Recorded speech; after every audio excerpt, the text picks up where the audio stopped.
சார்பாக வரவேற்கிறோம். இம்மாநாட்டை தலைமை தாங்கி நடத்த இருக்கும் தோழர் புருஷோத்தமன் மேற்பதில் இருக்கும் நோக்கவரை ஆட்சியருக்கு வருமாறு அன்போடு அழைக்கிறேன். தியாகி இமானுவல் பேரவையின் முதன்மை செயலாளர் தோழர் வேல்முருகன் அவர்களையும், ஐந்திணை மக்கள் கட்சியின் தலைவர் தோழர் தேவதாஸ் அவர்களையும், சிபி புரட்சி கழகம் தலைவர் அருமை தோழர் அரங்கு குணசேகரன் அவர்களையும் முன்னிலை வகிக்கக்கூடிய தோழர்களும் மேடைக்கு வருமாறு அன்போடு அழைக்கிறேன்.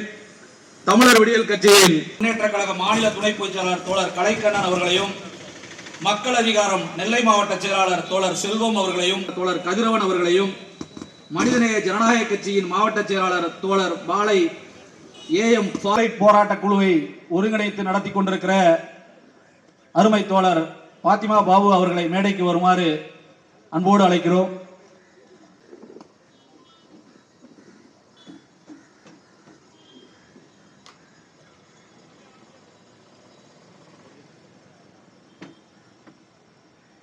மனிதநேய மக்கள் கட்சியின் மாவட்ட துணை செயலாளர் அவர்களுடைய வாழ்வுரிமை பாதுகாப்பு மாநாட்டிற்கு வந்திருக்கக்கூடிய அனைத்து ஒரு குறைந்த எண்ணிக்கையில இன்றைக்கு பல்வேறு காரணங்களுக்காகவும் காலகட்டங்களில் கீழிறக்கப்பட்ட அந்த மக்கள் குறைந்த அளவிலே அந்த பகுதியிலே வாழ்ந்து கொண்டிருக்கிறார்.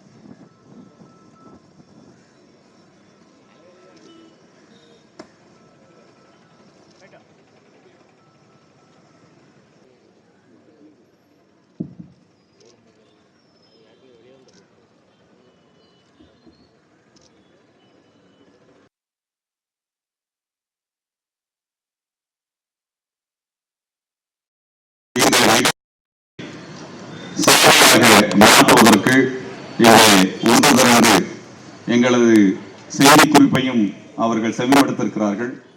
அவர்களுக்கு மேற்பதிலளிக்கும் சார்பாக நன்றியை தெரிவித்துக் கொள்கின்றேன். மாஞ்சோலை தேயிலை தோட்ட பிரச்சனை என்பது கிட்டத்தட்ட 100 ஆண்டுகளாக நடந்து வரக்கூடிய பிரச்சனை. வெள்ளைக்காரங்காலத்திலே மக்களை நெருக்கடிக்கு உள்ளாக்கி அங்கே கொண்டு போய் காடுகளை திருத்தி தேயிலை தோட்டத்தை உருவாக்கினாங்க. அது கிட்டத்தட்ட ஒரு அரை அடிமை நிலை என்று சொல்லப்படுகிறதாக அது வரையறுக்கப்படுகிறது. இந்தியா விடுதலை அடைந்ததற்கு பிறகாவது அந்த மக்களுக்கு விடிவு கிடைத்திருக்க வேண்டும். அப்படி எதுவும் நடக்கலை. இது ஒரு காலனி காலத்து அடிமை முறை இன்றைக்கு வரை தொடர்வது என்பது எல்லோருடைய அவமானமாக நாம் பார்க்க வேண்டும். இது ஒரு குறிப்பிட்ட மக்கள் அங்கே வாழ்கிறார்கள், அவருடைய பிரச்சனையாக மட்டும் பார்க்க முடியாது. 100 வருடமாக கிட்டத்தட்ட அடிமைகளைப் போல மக்களை சுரண்டுகின்ற ஒரு அவமானகரமான ஒரு தொழிற்சாலையாகத்தான் நாம் மாஞ்சோலை தேயிலை தோட்ட தொழிற்சாலையை பார்க்க முடிகிறது. இப்பொழுது அந்த தொழிற்சாலையை மூடுகிறார்கள். அந்த தொழிலாளர்கள் எதுவும் இல்லாமல் வெறும் கையோடு வெளியில் ஏற்றப்படுகிறார்கள். வெளியிலேற்றப்படுகின்ற மக்களுக்கான நீதியை வேண்டும் தான் நாங்கள் கேட்குறோம். இதில் 2 முக்கியமான கோரிக்கைகளை நாங்கள் தமிழக திமுக அரசுக்கு முன்வைக்க விரும்புகிறோம். ஒன்று, இந்த தேயிலை தோட்டத்தை நடத்துகின்ற பாம்பே பர்மா ட்ரேடிங் கார்பரேஷன் என்பது மிக பெரும் பணக்கார நிறுவனம், மிகப்பெரிய முதலாளித்துவ நிறுவனம். அது பெரும் லாபத்தை ஈட்டுகின்ற நிறுவனம். அவர்கள் இந்த தொழிலாளர்கள் வேலை செய்த ஒரு வருடத்தில் 150 நாட்களிலிருந்து 200 நாட்கள் என்கின்ற அளவிலே அவர்கள் எவ்வளவு காலம் வேலை செய்தார்களோ அந்த அளவிற்கான நட்டையிட்ட வழங்கணும். அது 150 நாள்லேருந்து 200 நாட்கள் அளவிலான வேலை நாட்களை கணக்கிட்டு 10 வருடம் வேலை செஞ்சாங்கன்னா அதற்கேற்ப ஒவ்வொரு வருடத்திற்கு 150லேருந்து 200 நாட்கள் என்று கணக்கிடுவது போல 10 வருடம், 20 வருடம், 25 வருடம் என்று எவ்வளவு நாள் வேலை செஞ்சாங்களோ அந்த அடிப்படையில் நட்டையீடு கொடுக்கணும். இது 2 ஆண்டுகளுக்கு முன்பு சென்னையிலே ஃபோர்டு நிறுவனம் கார் கம்பெனி மூடப்பட்ட பொழுது கிட்டத்தட்ட 143 நாட்களிலிருந்து 200 நாட்கள் வரை கணக்கிடப்பட்டு அனைத்து தொழிலாளர்களுக்கும் நட்டையீடு கொடுக்கப்பட்டது. அதே போல் BMW கம்பெனி மூடப்பட்ட பொழுது அதுவும் இங்கே தான் இப்படியான நட்டையீடு தான் கொடுத்தாங்க. அப்போ தொழிலாளர்களுக்கு 2 முறையாக 2 வேறு விதமாக நட்டையீடெல்லாம் கொடுத்துட முடியாது. ஆக இப்படி தான் இப்போ சமீபத்தில் ஃபோர்டு நிறுவனத்திற்கு இப்படி ஒரு நட்டையீடை வாங்கியிருக்கும் பொழுது இந்த மாஞ்சோலை தேயிலை தோட்ட தொழிலாளர்கள் 4வது தலைமுறையாக இப்போ இருக்கிறாங்க. அப்படி இருக்கும்போது 4 தலைமுறைக்கு நட்டையீடு தரணும். ஆனால் குறைந்தபட்சமாக இந்த தலைமுறைக்கு நீங்கள் 150 நாளிலிருந்து 200 நாள் ஒரு வருடத்திற்கு என்ற விகிதத்தில் நட்டையீடை கொடுக்க வேண்டும். இது சட்டபூர்வமானது. திமுக அரசே தலையிட்டு ஃபோர்டு கம்பெனிக்காக அந்த போராடிய தொழிலாளர்களுக்கு நட்டையிட நீங்கள் வாங்கி கொடுத்த பொழுது பாம்பே பர்மா ட்ரேடிங் கார்பரேஷன்லேருந்து ஏன் வாங்கி தர முடியாது என்கின்ற கேள்வியும் இச்சமயத்தில் நாங்கள் முன்வைக்க விரும்புகிறோம். இரண்டாவது, அந்த தொழிலாளர்கள் அங்கேயே அவர்கள் பணி செய்ய விரும்புகிறவர்களுக்கு ஏற்கின்ற வகையிலே அந்த தொழிற்சாலையை, மாஞ்சோலை தேயிலை தோட்டத்தை அரசு ஏற்று நடத்த வேண்டும். டாண்டி என்ற ஒரு நிறுவனம் இருக்கிறது, அது மக்கள் சார்பாக இயங்கக்கூடிய தமிழ்நாடு அரசு நடத்துகின்ற நிறுவனம், அதோடு இணைத்து நடத்தப்பட வேண்டும். இரண்டாவதாக, அந்த தேயிலை தோட்டத்திலே தொழிலாளர்களுக்கான நிலம் பகிர்ந்தளிக்கப்பட வேண்டும். ஏன்னா இத்தனை வருஷம் வேலை செய்து அந்த காட்டை திருத்தியவர்கள் அவர்கள் தான், அவர்களுக்கு கொடுக்கப்படணும். அதே போல அதோடு நின்றாமல் கூடுதலாக சமவெளியிலே குறைந்தபட்சம் 5 ஏக்கர் நிலப்பரப்பை தர வேண்டும் அந்த மக்களுக்கு. ஏன்னால் அது அப்படி 5 ஏக்கர் தர வேண்டிய 2.5 to 5 ஏக்கர் தரக்கூடிய ஒரு வழிமுறையெல்லாம் தமிழ்நாடு அரசிலே கொள்கை திட்டமாகவே இருக்கிறது.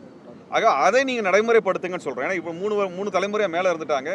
அவங்க சமவெளியில் வந்து வாழ்வது என்பது சிரமமானது, தொழில் செய்வது என்பது சிரமமானது. நீங்கள் அவர்களுக்கென்று ஒரு 5 ஏக்கர் அளவில் நிலத்தை ஒதுக்குவது என்பது சிரமமான விஷயம் அல்ல. ஒரு 700 குடும்பத்துக்கு அது கொடுக்கறதுல ஒரு பெரிய சிரமம் அல்ல. இப்போ என்னன்னா, அந்த பாம்பே பர்மா கம்பெனிக்காரன் வேலையை நிறுத்தி வச்சிருக்கிறான், சம்பளம் கொடுக்கல. அதனால் அவர்கள் வறுமையில் உழல்கிறார்கள், அவர்கள் உணவில்லாமல் தவிக்கிறார்கள். உடனடியாக அரசு நிவாரணம் கொடுக்கணும். நாங்கள் திமுக அரசை நாங்கள் கேட்டுக்கொள்கின்றோம். நாளை இதற்கான உடனடி நடவடிக்கையாக நீங்கள் மேற்கொண்டு அவர்களது அந்த வறுமையை போக்குகின்ற வகையில் நிவாரணத்தை கொடுக்க வேண்டும். இந்த ஒட்டுமொத்த கோரிக்கைகளின் நிறைவேற்றுகின்ற வகையில் அனைத்து கட்சி எம்எல்ஏக்களும் சமூக செயல்பாட்டோடு இணைந்து ஒரு கூட்டுக்குழுவை நீங்கள் உருவாக்குங்க. அப்படி இருக்கு. ஏன்னா நீங்கள் பார்லிமெண்ட்ரி கமிட்டிலாம் உருவாக்குறோம், பாராளுமன்ற உறுப்பினர், அனைத்து கட்சி பாராளுமன்ற உறுப்பினர்களை உருவாக்கி நாம் உண்மை அறியும் என்ற நிலையில் எல்லாம் நாம் பார்க்கின்றோம். அதுபோல் சட்டமன்ற உறுப்பினர்களை கொண்டு, செயல்பாட்டாளர்களை கொண்டு ஒரு கூட்டுக்குழுவை உருவாக்கி அதன் மூலமாக அந்த மக்களுக்கான நிவாரணம் தரணும். இது வந்து தமிழினம் எதிர்கொண்ட மிகப்பெரிய நெருக்கடி. 100 ஆண்டுகளாக இங்கே அடிமைகளாக அவர்கள் நடத்தப்பட்டிருக்கிறார்கள். வெறுங்கையோடு அவர்கள் வெளியேறுவது என்பது நமக்கு அவமானமானதாக இருக்கிறது. இந்த போராட்டங்களிலே அந்த மாஞ்சோலை தேயிலை தொழிலாளர்களை நாங்கள் அழைக்கவில்லை, ஆனால் அவர்களுக்கு நீதி கிடைக்க வேண்டும் என்று நாங்கள் எல்லாம் திரண்டு நிற்கிறோம். இந்த போராட்டத்தை நாங்கள் தொடர்ச்சியாக நடத்துவோம். அந்த தனியார் கம்பெனிக்கு எதிரான போராட்டம் நடக்கும். குறிப்பாக சொல்லிக்கிறோம், இந்த பாம்பே பர்மா ட்ரேடிங் கம்பெனி தான் இந்த பிரிட்டானியா பிஸ்கட் எல்லாம் விற்பனை செய்யக்கூடிய நிறுவனம். அது கிட்டத்தட்ட 16,000 கோடி ரூபாய் லாபம் ஈட்டி கொண்டிருக்கக்கூடிய, வருமானம் ஈட்டி கொண்டிருக்கக்கூடிய நிறுவனம். இந்த மாஞ்சோலை தேயிலை தோட்டம் மட்டுமே கிட்டத்தட்ட 2,200 கோடி ரூபாய் வருமானம் ஈட்டி இருக்கிறது. அப்படிப்பட்ட ஒரு நிறுவனம் அவர்களுக்கு நட்டீடு கொடுப்பதில் பெரிய சிரமமெல்லாம் கிடையாது. அதை தர மறுத்தால் அந்த கம்பெனியினுடைய, இந்த பிரிட்டானியா பிஸ்கட் கம்பெனி தான் அவங்களுக்கு பெரிய வருமானமாக இருக்கிறது. தமிழர்கள் அந்த பிரிட்டானியாவினுடைய தயாரிப்பாக இருக்கக்கூடிய இந்த பிஸ்கட்டுகளை, பிரிட்டானியா பிஸ்கட்டுகளை நாங்கள் நிராகரிக்கக்கூடிய, புறக்கணிக்கக்கூடிய ஒரு மாபெரும் போராட்டத்தை அனைத்து அமைப்புகளும் ஒன்றிணைந்து நாங்கள் முன்னெடுப்போம் என்பதை எச்சரிக்கின்றோம். தமிழ்நாட்டிலே தமிழனுக்கு நீங்கள் வந்து தமிழன்கிட்ட வணிகம் பண்ணி இவ்வளோ சம்பாதிச்சுட்டு தமிழனை வஞ்சிக்கக்கூடிய ஒரு கம்பெனிக்கு எப்படி பதில் சொல்லணுமோ அப்படி தான் பதில் சொல்லுவோம்.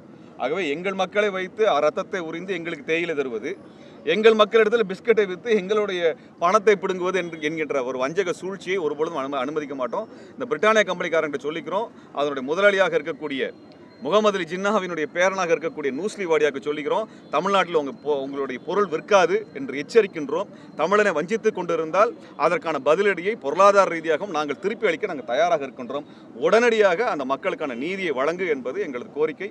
தமிழ்நாடு அரசு உடனடியாக தலையிட்டு இந்த பெரிய கம்பெனியிடமிருந்து மக்களுக்கான நட்டஈட்டை பெற்றுக் கொடுத்து அவர்களுக்கான நிலத்தை ஒதுக்கி வேலை வாய்ப்பை உறுதி செய்ய வேண்டும் என்பது எங்களுக்கு கோரிக்கை.